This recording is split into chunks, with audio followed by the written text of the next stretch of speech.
I'm a Native American from Monroe, Louisiana.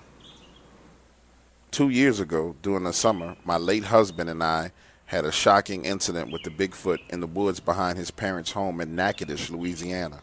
We had hiked about 4 to 5 miles. He had his gun and shot off some shells while walking along the hiking trail. I remember hearing small rocks landing around me. Then suddenly we heard a horrible loud yell, screech or howl.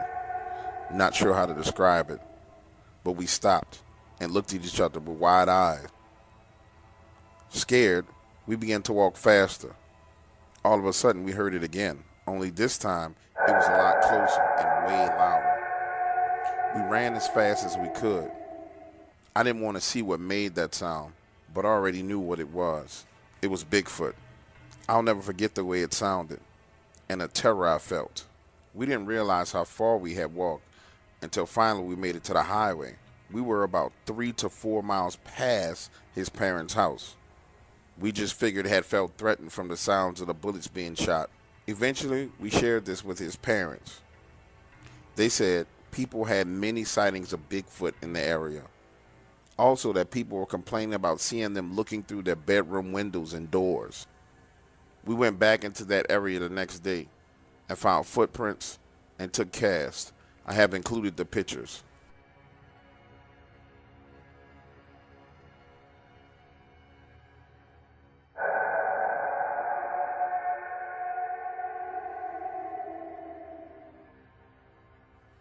Doc Waters, it was great to sit down with you and talk about my experience. I really enjoyed my time at the cigar bar with you. You are a true professional, and I wanted to follow up our conversation with my encounter in writing. It was Thanksgiving 2013. I went deer hunting in the area of Little Black Creek, Mississippi. I entered the woods before daylight and walked down the access road into the pine forest. While walking, I began hearing this grunting sound on the ridge line above me. It was faint at first, then it became louder. I could hear grunting and heavy footsteps as something moved down the ridge line and across the access road about 150 yards behind me. I quickly moved to a tree and sat still, listening. Then I heard a series of tree knocks, followed by the sound of a deer crying out in pain. From that moment on, everything went silent.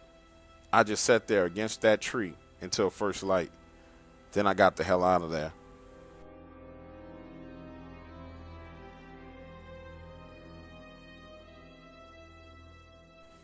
A month ago, I shared my first Bigfoot encounter with you and promised to share more. As you know, I worked as a construction engineer for a major utility company in Arkansas. This encounter happened one evening when I was in the area of Mountain Home, Arkansas. This is a very rural area of the state, and I was scouting the right-of-way for a power line from Bull Shoals to Mountain Home, Arkansas. Bull Shoals is a very small town that sits along the White River. I was along the riverbank checking the soil when I first noticed a trail of huge footprints leading into the water. These prints were at least 16 inches long, as I wear a size 12 men's shoe. This day, I was accompanied by an African American engineer from New Orleans named Frank. Frank was a city boy and didn't particularly care for being in the woods at all. He was jumpy from the time we entered the wooded area. I pointed out the prints to Frank, who was a massive individual. He played football for Louisiana State University and wore a size 14 boot. As we both stood there discussing the prints, he kept staring into the wood lines behind me. When I asked him what was wrong, he just said he thought he saw someone move behind a tree.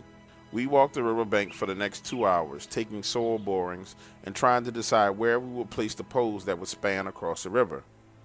That's when I first heard what sounded like a bird calling from the opposite side of the riverbank.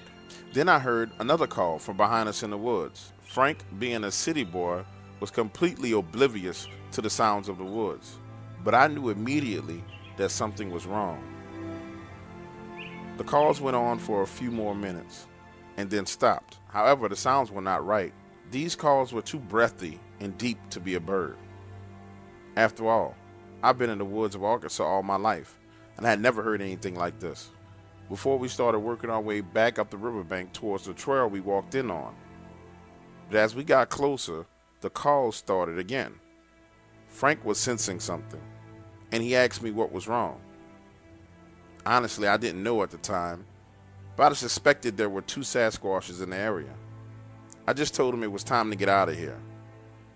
Walking along the bank of the river, we both started to hear something paralleling us in the bushes. These were clear footsteps. As we walked, it would walk. And when we stopped, it would stop. I started to get the feeling we were being hunted. It stayed out of sight in the tree line, but something was there. Suddenly, out of the corner of my eye, I saw a large rock flying right over our heads. It landed in the river, making a huge splash.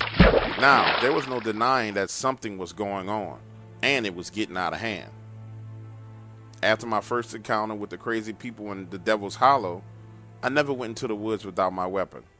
Today, I had my .380. I could tell Frank was having a hard time processing what was going on, but what happened next made him quickly realize that we were in danger. We heard a loud tree break. Not the sound of a dead tree, but the sound of a fresh, living tree break. It was so loud, it made my heart skip a beat. As we both turned towards the sound, an enormous tree branch came flying at us. I pulled Frank to the ground, dodging the tree branch, stood up, and fired a shot in the air, hoping to scare the creature off. The sound of the shot left my ears ringing. Then things went silent. Frank was now in total shock. His eyes were wide open, pupils dilated. He held onto a stick as if that would do us some good. Just as my ears were starting to recover from the sound of the gunshot, then came the roar. Oh my God. The sound was so powerful, it completely stunned my nervous system. It was like an electronic pulse had short-circuited my body. Then the creature stepped forward out of the tree line, as if it was letting us know who was the alpha male in this territory. Body frozen, arms shaking, I stood there looking at Bigfoot. This creature was something out of a movie. It had the upper hand, and it knew it.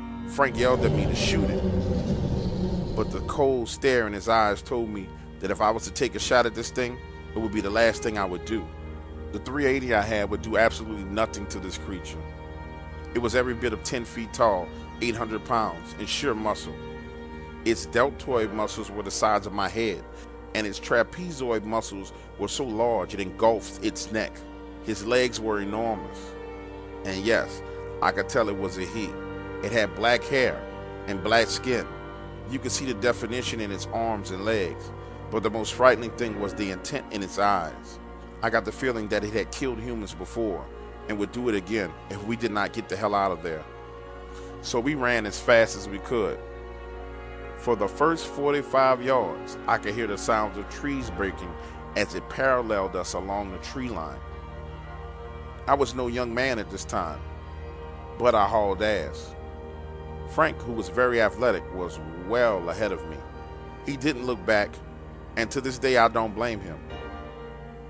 Then, just as suddenly as it all started, it stopped. My heart was beating fast, and I felt dizzy. Things were getting blurry as I struggled to jog along the riverbank. By now, Frank was out of sight. I was alone, and feeling like I was going to have a heart attack. In that instant, my mind fell into despair. I knew that this Bigfoot was going to drag me off into the woods, but instead, Frank came to my rescue. Through my blurred vision, I saw the white heavy-duty pickup truck we drove in come flying through the tree line, landing along the riverbank, almost splashing into the water. He sped up to me, dirt and mud flying through the air. Frank jumped out, helped me in a truck, and sped off away from the area. Oh my God. Thank you, I said. Frank just smiled and said, I'm not a punk that would leave you. I was going to ram that. He was laughing as if he had lost his mind. In that moment, I figured he pretty much had. We didn't talk about it on our way back to the motel rooms. We just rode in silence. That night, we smoked and drank and got drunk as hell. When he did finally talk, what Frank shared with me was so frightening that I was at a loss for words. I thought the creature had stopped chasing me, but looking back on it, it was never after me, it was after Frank. Frank said the creature kept following him along the wood line as he ran along the riverbank. In order to get back to the truck, he had to run straight uphill into the wood line. He decided that if he didn't make it to the truck, we both would die. So he cut into the woods and ran as fast as he could, dodging trees and down tree limbs.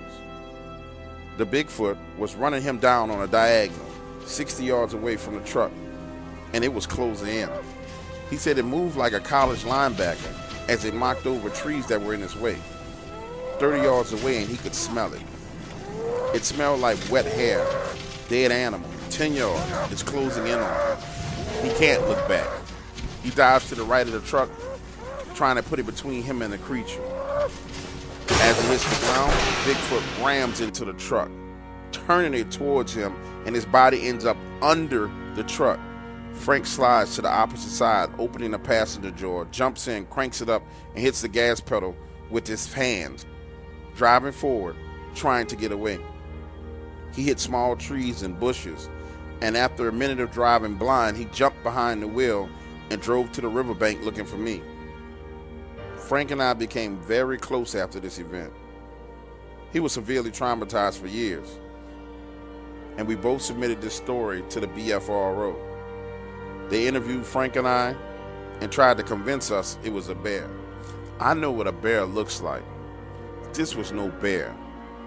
It was a Bigfoot, an aggressive, evil Bigfoot. Wow, okay guys, so that was the 3 Bigfoot encounters that we recently had submitted.